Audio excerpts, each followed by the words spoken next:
تو میں نے یہ خبر پڑھی کہ بلوچستان جو پاکستان کا سب سے بڑا صوبہ ہے، جس کی جو ٹیریٹری ہے that is 347,000 kilometre, that comprises 44% of پاکستان's پاپولیشن. اس ٹیریٹری کے چیف منسٹر نے یہ کہا کہ بلوچستان کے اسکولوں، کالجز اور یونیورسٹیز کے اندر اگر پاکستان کے جھنڈے نہیں لہرائے جا رہے اور وہ سرکاری بابو جو پاکستان کا نیشنل اینتھم اور پاکستان کے سرکاری جھنڈے کی قدر نہیں کرتے، ہم انہیں نکال دیں گے.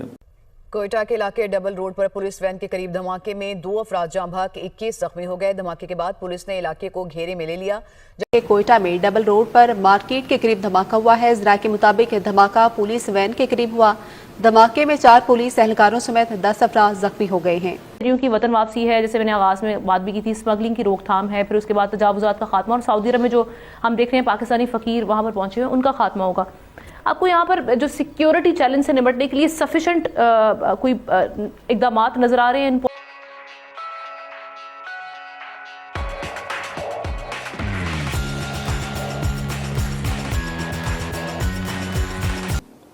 میں دیکھ رہا تھا کہ اپوزیشن لیڈر مولانا فضل الرحمان کی پارٹی JUIF کہہ رہی ہے کہ بلوچستان میں اب ایسے اسکول ہیں جہاں پاکستان کے جھنڈے نہیں لہرائے جا رہے. اس چیز نے مجھے پریشان کیا. میں تھوڑا ہی بڑا تو میں نے ایک اور خبر دیکھی کہ گوادر کا ایک علاقہ ہے اور مارا، وہاں پہ 5 پنجابی ورکرز کو بسوں سے نیچے اتار کے کل رات قتل کر دیا گیا. میں تھوڑا اور ہی پڑھ رہا تھا کہ مجھے یہ پتا چلا کہ جگہ جگہ پہ بلوچستان کے اندر جگہ جگہ پہ BLA نے لوگوں کو بسوں سے اتار کے ہائی ویز بند کر دی ہیں، بسیں جلا دی ہیں. اب مجھے یہ بتائیں، کبھی خبر آ رہی ہے کہ جناب جھنڈا نہیں لہرایا جا رہا، کبھی خبر آ رہی ہے کہ پنجابی ورکرز کو قتل کر دیا جا رہا ہے. یہ کل رات کی بات، اور میں اس اورمارا علاقے کو دیکھ کے آیا ہوں. میں اس اورمارا علاقے کو جو گوادر کی ہی ایک تحصیل ہے بیسیکلی، میں اس کو دیکھ کے آیا ہوں. آپ امیجن نہیں کر سکتے کہ کتنی خوبصورتی ہے وہاں پہ، آپ کا تصور بھی نہیں ہو سکتا. لیکن وہاں پہ 5 پنجابیوں کو کل رات بسوں سے اتار کے قتل کر دیا گیا ہے. میں تو پنجابیوں کو کہوں گا کہ نہ جائیں بلوچستان، اور جو بلوچستان میں پنجابی ہیں میں ان کو کہوں گا وہیں رہیں. اور جب یہ دہشت گرد تھم جائیں، کیونکہ گورنمنٹ آف بلوچستان تو آپ کو پروٹیکٹ نہیں کر سکتی نا، ان کے پاس تو اتنے وسائل، ریسورسز، لیویز تو آپ کو پتہ ہے ویسے ہی ایک ٹھگوں کا نام ہے. جو لیویز حکومت پاکستان سے 92 ارب روپے 92 بلین روپیز لیتی ہیں، وہ بلوچستان کے اندر لوگوں کو پروٹیکٹ نہیں کر سکتی. اور وہ لیویز تو سرداروں کے کام آتی ہیں، عوام کے کام تو آتی نہیں ہیں. وہ لوگ جو سیکیورٹی گارڈ ہیں سرداروں کے، ان بڑے طاقتور لوگوں کے، حکومت کے پلے سے پیسہ جاتا ہے. ہم کس کو الزام دیں؟ جب پنجابی لوگوں کی لاشیں بلوچستان سے پنجاب کے اندر آئیں گی تو کس کو الزام دوں میں کس سے پوچھوں؟ یا پنجابی کیا کرے؟ کیا ہم بلوچستان قتل ہونے جاتے ہیں؟ کیا بلوچستان پنجابیوں کی قتل گاہ ہے؟ کیا بلوچستان میں ایسے ہی قتل ہوتے رہنے ہیں اور وزیر اعظم نے اور صدر نے کنڈیم کرتے ہیں؟ بھائی میں بھی کنڈیم کرتا ہوں. آپ میں اور میرے میں کیا فرق ہے؟ آپ کچھ نہیں کر سکتے. اور بلوچستان کی ویلیو اسلام آباد میں اتنی ہے کہ وزیر اعظم 1 ڈے ٹرپ پہ جاتے ہیں بلوچستان. 1 ڈے ٹرپ پہ، 1 ڈے ٹرپ بھی لفظ غلط ہے. 1 ڈے ٹرپ میں تو ہو سکتا ہے کوئی رات بھی ہو. بلوچستان وزیر اعظم کچھ گھنٹوں کے لیے جاتے ہیں، احسان کرتے ہیں وہاں پہ جانے کے لیے، احسان کرتے ہیں بلوچستان پہ کہ جناب ہم آپ کے پاس آ گئے میں. اور اگر یہ ہیں تو کن چیلنجز کا سامنا ہوگا گورنمنٹ آف پاکستان کو ہارڈ اسٹیٹ بنانے میں پاکستان کو؟ دیکھیں میرے خیال میں آمنہ، یہ باقی تو ساری کہانیاں ہیں، اکانومی اور ڈیولپمنٹ اور فارن ڈیولپمنٹ انویسٹمنٹ. جب آپ کے ملک کے آدھے سے زیادہ ملک کے اندر سیکیورٹی کا معاملہ ہے بلوچستان اور قبائلی علاقوں خیبر پختونخوا میں، اور آپ مکمل طور پر دہشت گردوں کے رحم و کرم پہ کسی وقت اپنی مرضی سے وہ اٹیک کر سکتے ہیں، تو میں جو آرمی چیف کی اسٹیٹمنٹ ہے اس کو ہارڈ اسٹیٹ کے حوالے سے اس لحاظ سے لیتا ہوں کہ ابھی تک جو ہماری ایک پیسیمسٹک سی پالیسی، ڈیفینسو پالیسی تھی ٹورڈز ٹیررزم، اس کو انہوں نے جو ہے وہ افیکٹو کرنے کے لیے کہا ہے۔ باقی جو آپ جس کمیٹی کی بات کریں، مجھے تو یہ لگتا ہے کہ ایک بار پھر ہم نے تمام کے تمام ڈپارٹمنٹ جو ہیں وہ فارن آفس کو بھی، انٹیریئر کو بھی، فارن افیئرس کو بھی وہ ہم نے دے دیا ہے۔ جناب محسن نقوی صاحب کے کمانڈ کے اندر وہ یہ ساری چیزیں دیکھے گا، بارڈر پہ وہ اسمگلنگ بھی کنٹرول کریں گے، وہ جو ہے غیر جو قانونی ایف آئی اے کا کام بھی شاید وہ سپروائز کریں گے کہ غیر قانونی لوگ کیسے باہر چلے جاتے ہیں۔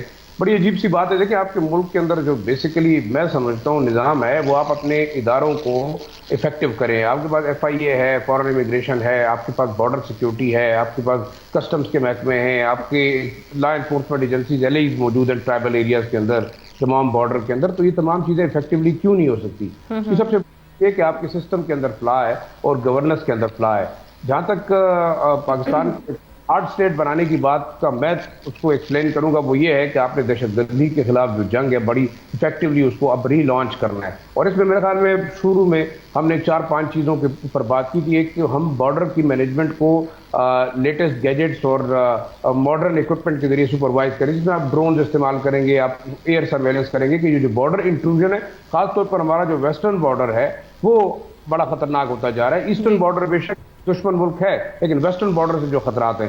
دوسرا جو افیکٹو اسٹریٹجیز ہارڈ اسٹیٹ کو بنانے میں وہ ہے ٹاپ موسٹ جو ملیٹنٹ آرگنائزیشنز ہیں ان کے جو لیڈرشپ ہے اس کو ٹارگٹ کیا جائے گا، وہ جہاں بھی ہوں گی وہ ٹارگٹ ہوں گی۔ اور ایک بڑا جو کلیئر میسج دیا گیا ہے افغانستان اور ان ممالک کو پاکستان کے معاملات کے اندر انٹروڈ کر رہے ہیں، اگر کہیں سے بھی دہشت گردی ہوگی ہم وہاں پہ بھی جا کے کارروائی کریں گے۔ تو یہ میرے خیال میں بڑے افیکٹو معاملات ہیں۔ اور آخری جو آپ سافٹ سے ہارڈ اسٹیٹ کی طرف جانے کی بات کرتے ہیں، وہ ہے آپ کے عوام اور آپ کے لوگوں کا کانفیڈنس بلڈ کرنا۔ ہم نے دیکھا کہ دیکھیں پچھلے تقریباً 3-4 ہفتوں کے اندر جو حملے ہوئے بنو میں، کرک میں، لکی بروت میں، اس میں ہم نے دیکھا جو آخری اسٹریٹجی ہے، سپہ سالار نے جس کا ذکر تو نہیں کیا لیکن وہ میرے خیال میں افیکٹولی استعمال ہوگی، وہ ہے عوام کی انگیجمنٹ کی۔